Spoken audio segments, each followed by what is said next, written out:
हल्ली जगात चांगल्याची खिल्ली उडवली जाते. आजकालच्या व्यक्तींना चांगले बघायला आवडत नाही, चांगले ऐकायला आवडत नाही.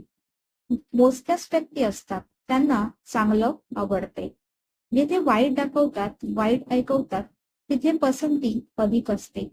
कोणी चांगले सांगत असेल तर त्यांची टिंगल उडवली जाते. हे वास्तव आहे. तात्पर्य, माणसे वाईट वृत्तीच्या मागे लागले आहेत.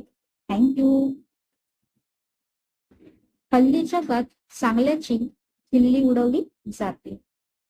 आजकालच्या व्यक्तींना चांगले बघायला आवडत नाही, चांगले ऐकायला आवडत नाही.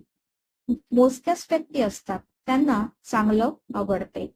जिथे वाईट दाखवतात, वाईट ऐकवतात, तिथे पसंती अधिक असते. कोणी चांगले सांगत असेल तर त्यांची टिंगल उडवली जाते.